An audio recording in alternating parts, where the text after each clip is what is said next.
And I would also like to thank you all for taking the time to attend this session. So I'm going to talk about how we put knowledge management in practice, how it fosters innovation.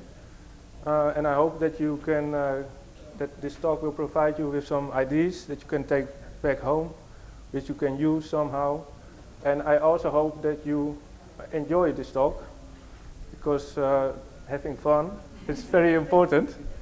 And like my CEO is also always saying, and I quote, "We are in the fun business." And that's true. Not only knowledge management is fun, of course, but also the products that we make, they are meant for fun. Yeah, so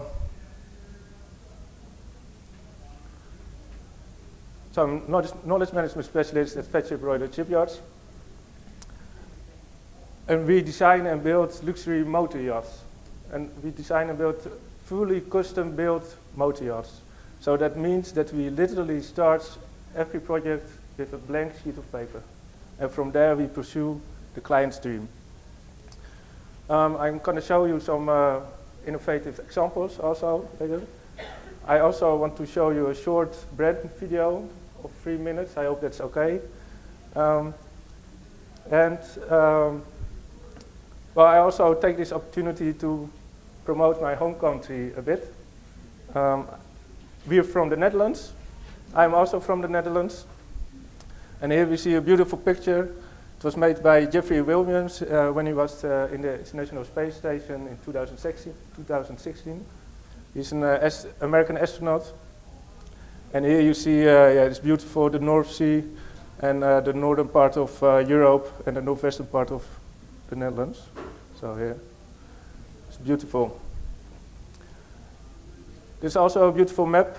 It's a current map, by the way, but it was inspired by the maps that were drawn in the 19th century and the early 20th century. And well, the Netherlands is very small. It's this one.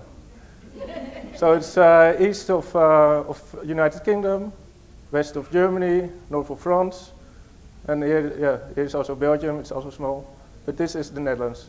So we're very small, and to illustrate it, I put the outline of the Netherlands and projected it on the map of the DC area.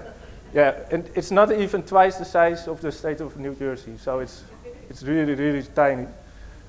But nevertheless, we are significant. We are important. Yeah, we are of some importance, and well, this is of course something you probably recognize.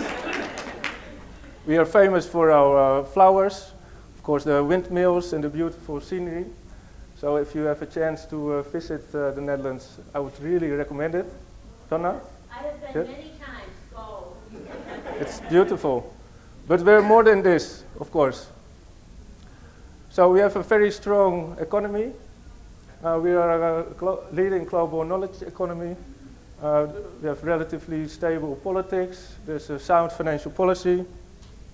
And although we are one of the most densely populated countries in the world, with one of the busiest highways and rail network, it is also relatively one of the most efficient infrastructure that there is in the world. And not only regarding highways and rail network, but also digital. Also, we are home to the largest seaport of Europe. We have a big main international airport. And we have some leading knowledge institutions, also based in the Netherlands. The Dutch universities are among the top 2% of universities worldwide. And also considering that it are all public institutions with conservative fundings, it is quite good. So that leads us to the 6th position as the top economy in the world. I think the United States is first at the moment.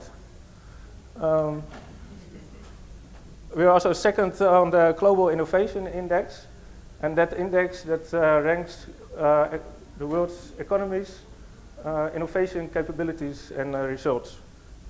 And we are also first in something. It's on the 2016 Startup Nation scoreboard, And that says something about how, let's say, friendly a country is, a European country in this case, for startups. So that's also resulting in some fine examples of very entrepreneurial, innovative, knowledge-intensive Dutch companies.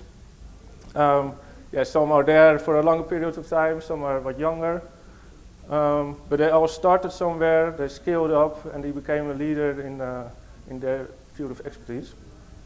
So this morning, we had a wonderful talk of Willem Wanders from Shell. And don't worry, I got permission to show this logo. So yeah, there are also, of course, there are many more examples than this, but yeah, these are the ones that I got permission to show the logos. We have Philips, we have Booking.com, and all the others, and of course, Feadship, Royal Shipyards.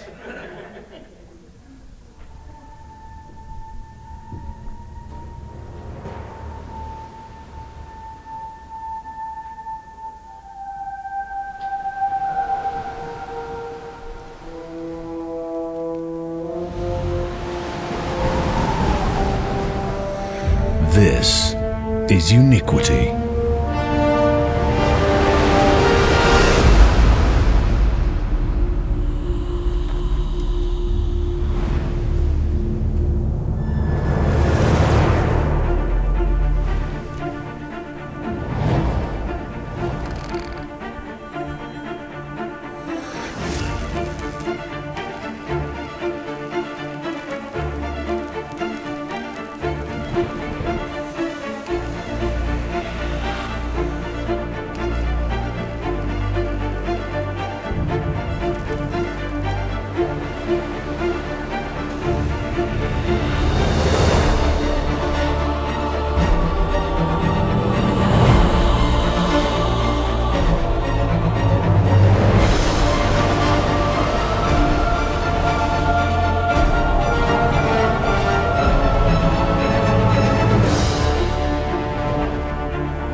Yachts, and there are Feadships.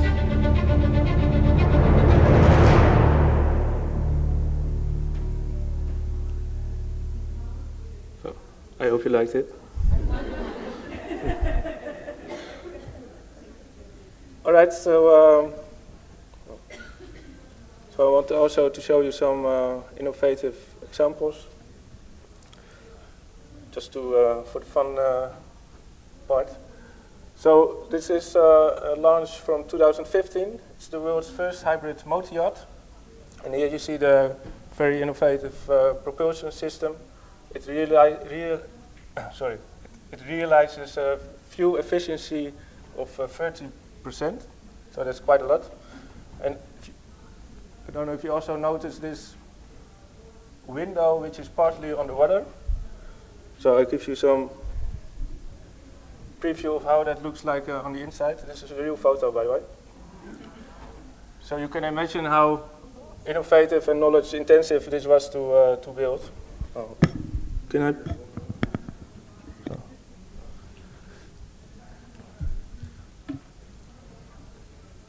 Another masterpiece is Musashi in 2011. And at the time of this delivery, the amount of glass that was used was, it was huge for that area. And even a year later, we pushed the boundaries even further with this motor yacht, where you can see the glass used in the substructure and also in the hull. It was very challenging to build this. Also another yacht of ours with the X-bow, also very innovative. It was the first Feadship with an X-bow, also for efficiency reasons at high speeds. And this one also has a lot of power installed. And despite all the power, it was at the time one of the quietest yachts that we have delivered. So this was also another very powerful yacht. It needed a lot of horsepower to get to the top speed of 38 knots, which is quite a lot for these kinds of vessels. And at the time of the build, it got also the largest diameter jet pipe, as you see here. This is a water jet, and the water it ejects from this jet pipe was around 50 cubic meters of water per second.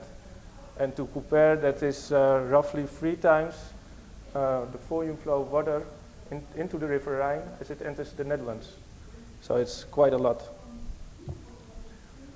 This is also a nice yacht.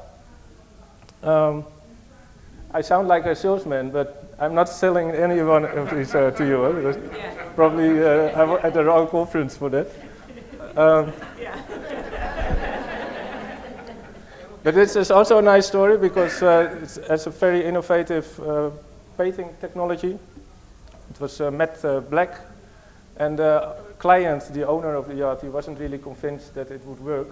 So one of our directors of the yards, he painted his family car in that paint to show him that it was actually working quite well. And now they say that his wife wasn't really charmed about it. But in the eyes of his daughters, he was, of course, one of the coolest dads ever. So it was also something. This is also a nice yacht, motor yacht Tango. I don't see the information. It's from 2011. And what you see here is the detail of a door handle. And it's also fully custom-made. Just imagine how detailed and knowledge-intensive the design and engineering of such a vessel is, with so much detail. Also, of course, some nice pools and beach clubs. This one has, I don't know if you see it here, but the pool has a glass bottom, and it also serves as a ceiling of the beach club. So here you see the picture from the inside. And of course, this one was also shown in the video, the pool with an movable floor. Of course, we also have a lot of innovation in engineering and production processes. At the top left, it's a picture about our design exploration project. It's a different way of designing and a different design approach to come to an optimal solution. And the more traditional is that you start somewhere and then you refine it. But this leaves the first solution open, let's say, and then comes to the right solution.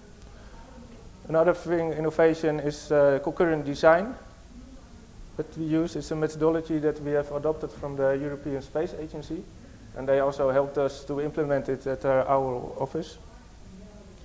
Of course, also new technologies like virtual reality, and we also do some first steps with robots. Here you see a robot welding machine. And that of course brings all kinds of challenges and issues with it, which we can also address with knowledge management. So knowledge management and innovation. Let's first look at the role of knowledge management in innovation. And I took this question 19 from the State of Knowledge Management Survey, which was conducted by KM World last year. And the question was, please rate the role you expect KM activities to contribute to your organization abilities to meet the following priorities over the next 3 years. So, and as you can see, KM proponents, innovation scored high at their ability to contribute to. And it's 57% that scored high or very high. So, but if we go a step further and look at some scientific research that has been done in this field, I came across this article by Marina de Plessis, The Role of Knowledge Management in Innovation, and I would also really recommend it if you are interested in this. What she did literature research, so she combined a lot of research that has been done in this field into her paper, and really bridging the best of all those papers in her piece, and also adding something to it. And if we look at some citations in that paper, well, here's one. Innovation is extremely dependent on the availability of knowledge. That sounds a bit straightforward, but well, now it's also scientifically proved. Of course, knowledge is a resource in the first place to have the knowledge of the innovation process started, but also as a result of the innovation, there's an explosion of new knowledge that has to be managed and for the innovation to be successful. Another citation, organizations that rapidly capture and implement new knowledge across the organization can be able to foster innovation as compared to those organizations that don't focus on this aspect. Well, it's also about this managing knowledge as a resource, and also after the innovation has taken place, that you have identified the knowledge and that you have managed it properly. So it's comparable to the previous quote, but also from different research concluded. There's also a positive relationship between knowledge management and innovation performance. And Kloet and Terzjovski argue that you should always strive for an integrated approach towards knowledge management. And there's also a bit on the previous citation. Knowledge management is not solely focused on innovation, but it creates an environment conducive for innovation to take place. So what you really want is to have a corporate knowledge culture in which it is innovation takes place. So coming back to Earth and how we deal with it. So we ask ourselves a lot of questions. And of course, we try to have them answered. So these are some of the main questions we had. Are we good in organizing and managing our knowledge? How can we improve it? Is knowledge available? Are there any knowledge gaps? What are future knowledge needs? And what's the best way to approach this? And this is what it really is about, actually. We need a rich, innovative, and collaborative knowledge culture. So, now coming to knowledge management at Feadship, I'm now showing you how we answer these questions. So first, our knowledge management framework. So this is our, let's say, foundation in which knowledge management takes place. If we talk about knowledge management, then this is what we're talking about. Of course, there's the organizational strategy at the center, with knowledge management around it. Of course, knowledge management should always contribute to organizational goals that are set. So it should always be aligned with the organizational strategy. Also some governance, because you also want your knowledge management program to be organized and coordinated and managed properly. Then here, this in the blue squares, it's the so-called knowledge value chain. It's inspired by the knowledge value chain that has been developed by Professor Weggeman from the Netherlands also. And well, here you see the knowledge process subdivided in 6 sub-processes. So knowledge inventory, identify the knowledge that you need, identify what you have available, and resulting from that are your knowledge gaps. Also, then you know what the knowledge needs to be created and how will that be created and in your company. Of course, knowledge storage and accessibility. Also, knowledge sharing. How is knowledge being shared and how is it stimulated? Application of knowledge. To what extent are employees applying new knowledge? And knowledge evaluation and evaluation.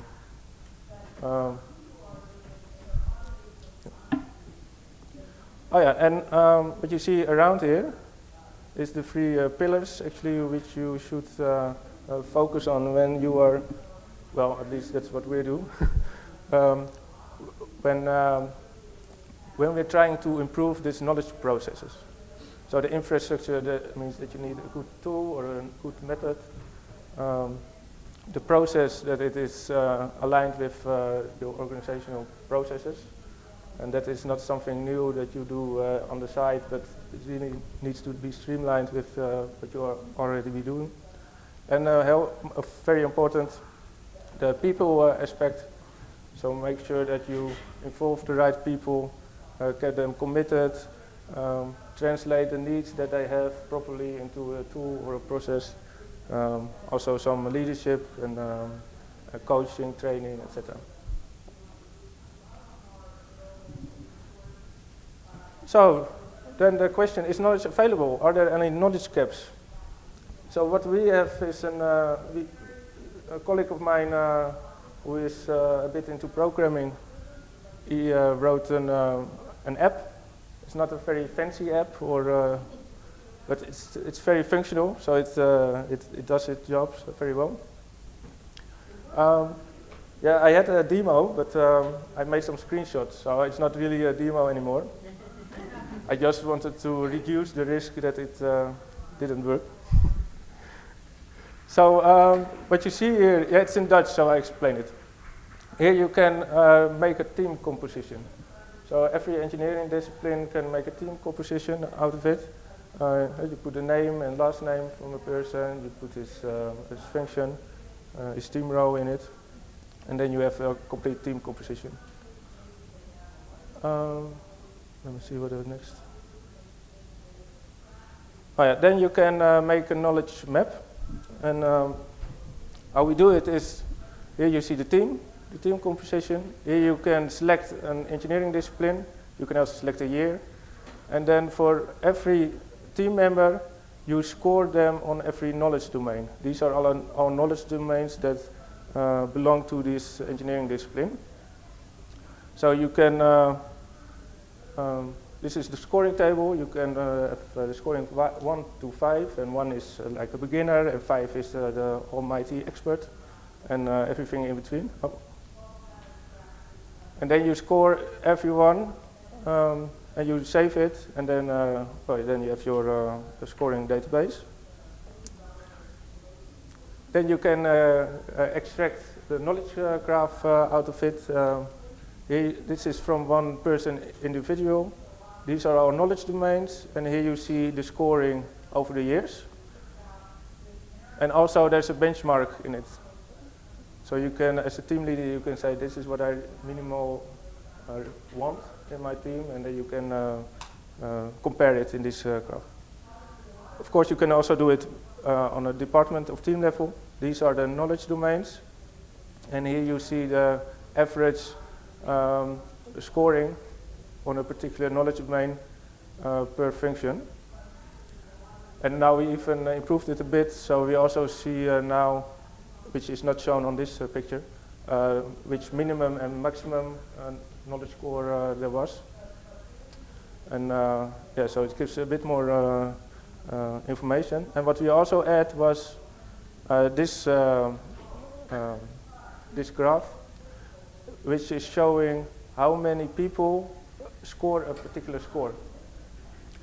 So here, for example, the gray part, that is a score, that's the expert, and there's only one person being an expert. And here you see you can select every knowledge domain and every discipline, and so you can extract this kind of information from every knowledge domain there is. So then that's then the knowledge map. So how do we analyze it? We distinct unique and common knowledge. So a unique knowledge is that knowledge that really makes us different from the others, that really strengthens our competitive advantage. And common knowledge is, well, it's not less important knowledge, but it is more widely available. Yeah. And then we also distinct internal versus external knowledge. So which knowledge do we have internal, what do we need internal, available, and what external? Yeah, and so our core knowledge, we said that is our unique internal knowledge and common internal knowledge, because that's really what we have to have inside in our company, in-house. And the other ones, external, of course, that's also important, but that's maybe better to have that subcontracted. Or, yeah. And then there are various ways, of course, to fill possible knowledge gaps, by growth in experience, via internal training or mentoring, by formal education of current employees, and by hiring new employees with specific skills. And if we do then the analysis, we see here again all the knowledge domains. And here you see the minimum and maximum score, and here the line for the benchmark, so what you really want to have minimal. And if you look at these unique knowledge domains, for example, you see here there's no expert available in-house, but we do want some more expertise in it. So here you see also the yellow stars. So that's where we are focusing on formal education to fill those gaps. But on the other hand, for example, these unique knowledge domains, there is at least one expert. So there we're focusing on mentoring or letting him provide internal training to fill those knowledge gaps. But for every knowledge domain now, it can be the team leader and the organization can now think about how are we going to fill those gaps, and what do we need, and what do we want. So there are various ways to cope with it. So are we good in organizing and managing our knowledge? Also an important question, and our solution is a knowledge management maturity model. And our knowledge management maturity model is inspired by the one from the American Productivity and Quality Center. And that is this one. So now I also have done my job to use this slide. And well, there's a lot of very interesting information available on their website about knowledge management. So if you're interested in it, I would really recommend to take a look at that. There's a lot also for free subscribers. So, yep. But our knowledge management is like this. So there's also 5 levels. It's almost the same as the one from the APQC. It's a bit different. We start with initiate, where we really start our KM journey, where we start our KM initiatives. There's no consistent way of doing things and no common approach. That's going to be defined at level 2. So there is this common approach, and then, but it's not yet fully integrated within the whole organization. So that's then the next level, where we have this expansion throughout the organization. So that's actually the minimum what we want to achieve, because that means that we have an idea, we want to do something with a particular goal, and this means that we are doing it like we were planned, or like we have planned to do it. But of course, after that, we also want to optimize it.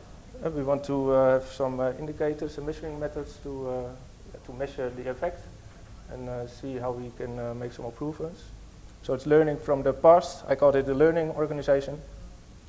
And if you take it even a step further to innovate, then we also anticipate the future and have knowledge management in such a way embedded in the organization that it's like there's no need for my job then anymore. So that's also my goal, is to make myself unnecessary. But we're not there yet.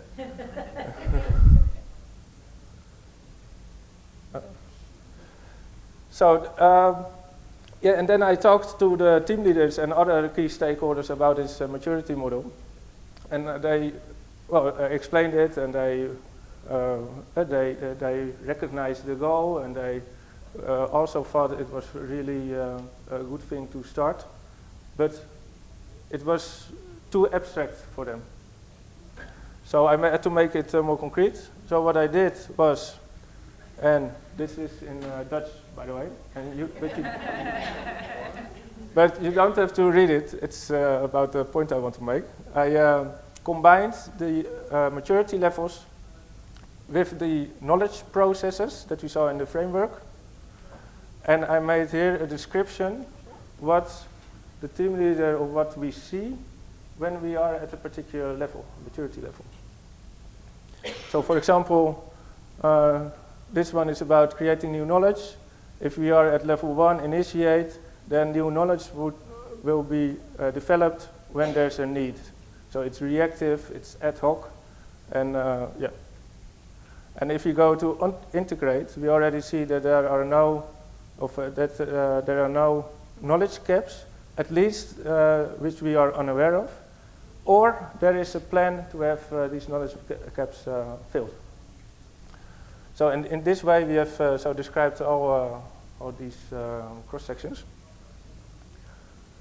And then, of course, we can make an assessment about the current state and what we want to have in the coming years. And this is another way to have it visualized. It also sets probably more than all those texts. And this is how we analyze the maturity. But then, of course, we need to take action. So we're also very action-orientated. So we also described at every level the actions we need to take to grow in that maturity level.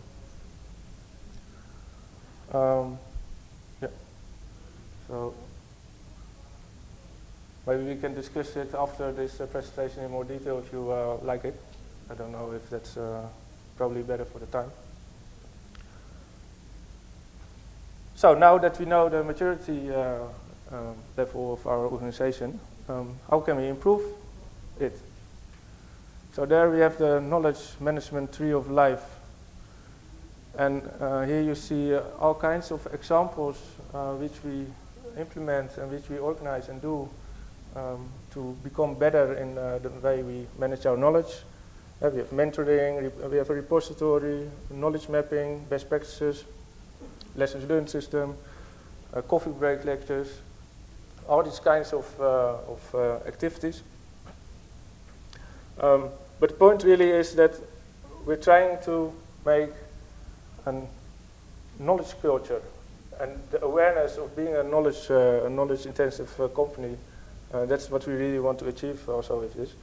And I have to be honest, some are working better than others. And so there's a lot of improvement still also to be done. But at least there's more awareness now about which activities we implement and which goals they have and what we try to achieve with it. Excuse me, can you go back and explain what your survival kit is? Yeah. The survival kit, it is a kit for survival. No, of course. Now, well, I first called it an exit strategy, but that term was not really the right one, because it says something about what we do when somebody leaves the company. So, so now I've got another term for it, but it's knowledge-aware. How do you say it? It's an age-aware knowledge policy, but then in Dutch, it sounds better in Dutch. So what we do is we have this inventory of all the employees that are working at us. And we have this knowledge map, so we know who is an expert and who is not, or what the status of knowledge experience. We're saving questions for the last 5 minutes so that we can make sure we get through the entire presentation. So just write the questions down. If you have anything else. Sorry, thank you. That's okay. No problem. But Maybe it, make it clear in the beginning.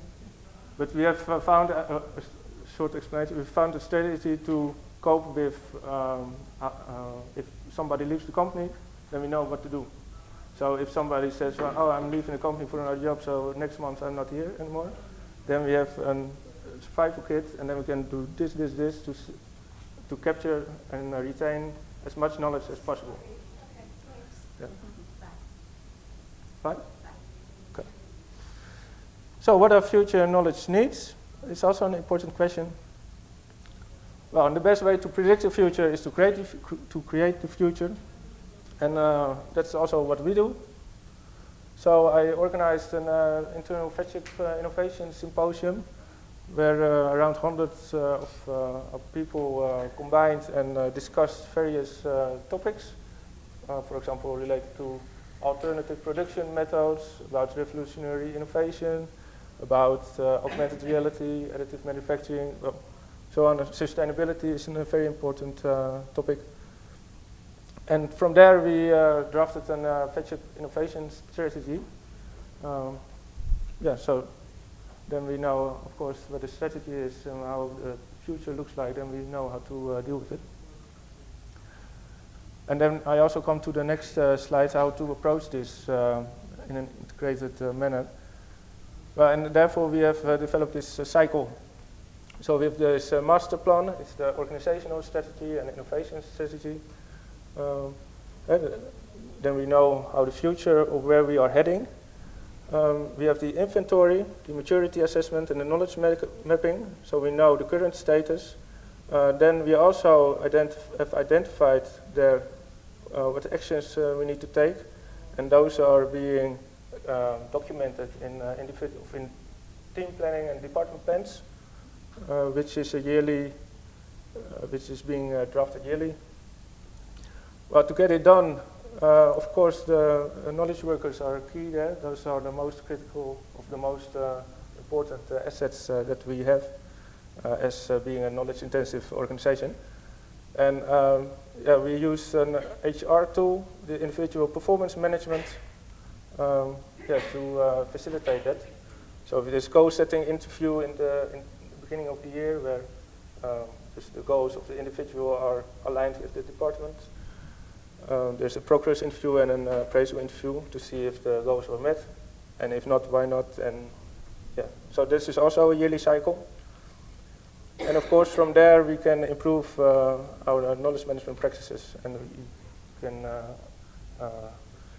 provide training and education.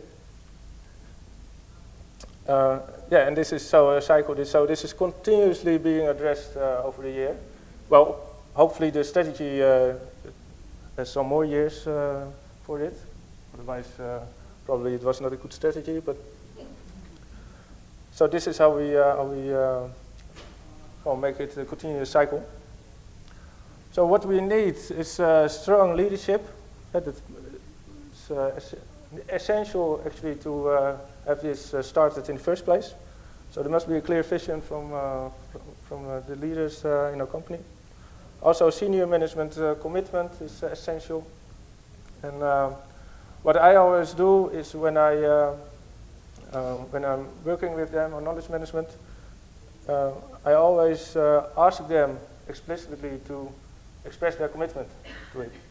And in the first it was a bit uncomfortable because it was a strange question to ask to your colleague, but it really works.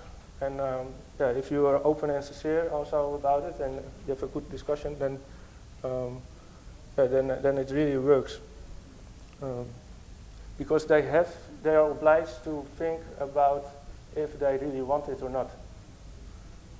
And if so, then of course they also have to show it afterwards and lead by example. Stakeholder involvement, very important to have all stakes involved. as I said, for now we still need a dedicated knowledge management preacher, I call it. I hope I'm not offending anyone. But we need somebody who's spreading the KM word. But of course I'm really trying and do my best to make myself unnecessary. And yeah, very important to have proper focus on behavior and attitude. Yeah, because as KM practitioners, well, at least I am really trying to make it easier for everybody and make it better also for the organization. But yeah, that requires also some change. And sometimes it's small changes, sometimes it's a bit more impact. But still, you need persons to change in their mindset, change in behavior and attitude. So, and there are ways to approach that. I had some slides for future challenges. I don't know if I... yeah, I just show them to you because I don't have the solutions. So maybe... so I'm going to show them to you. Yeah. I'm going to show them to you, and maybe later this week we can talk about it, and hopefully I go back home to the Netherlands, to this beautiful country, with solutions. Of course, technology advancements. I wanted to show the Gartner hype cycle for digital workplace and imagining technologies, but then I had to pay a lot of money, so in this way I was approved to show it like this. But the point is that there are a lot of new technologies coming, and most of them are really disruptive. And so that will be a huge challenge. Fortunately, there are a lot of very excellent organizations who help other organizations with implementing these kinds of technologies. There's also a lot of them here available at Showcase.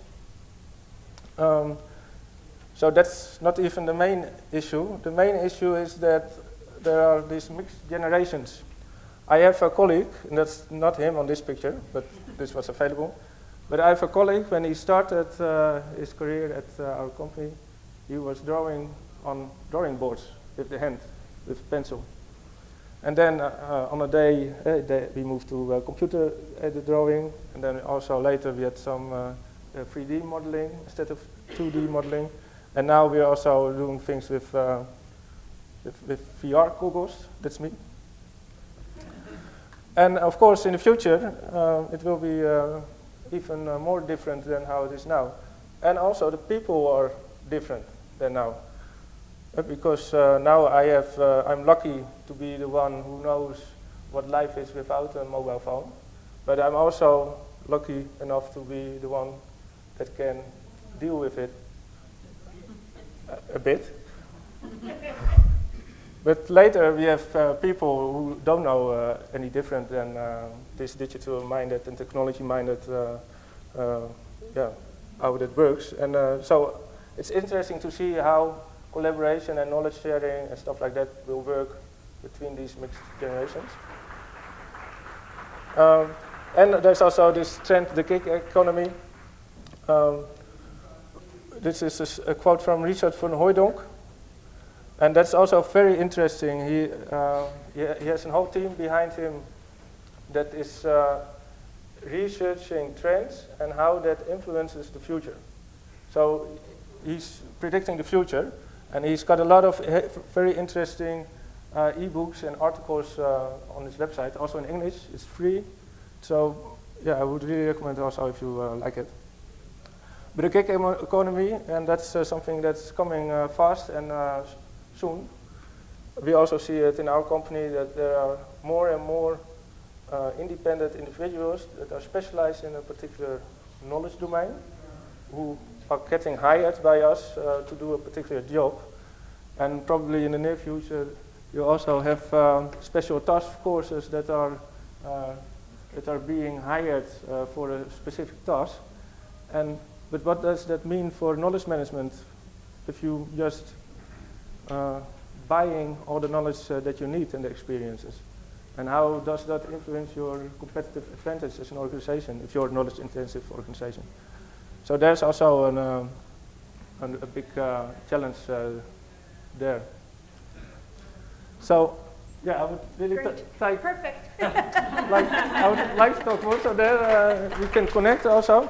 And I would also just say that maybe I see you tomorrow at the Deloitte Knowledge in Action breakfast, so that will be great probably.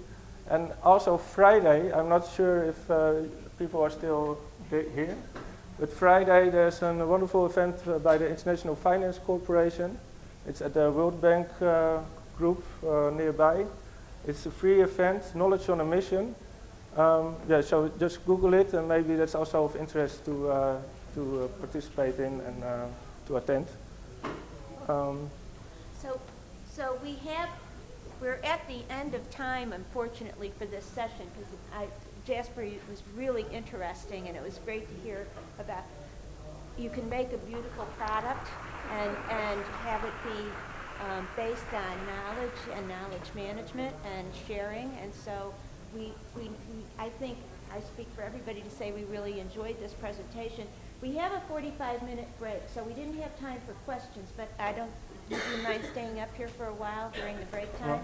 So if you want to have some questions and answers, come on up and talk to Jasper individually, but please join me in thanking him.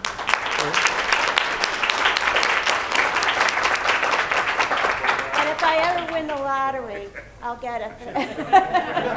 Well, you need a lot of lotteries then.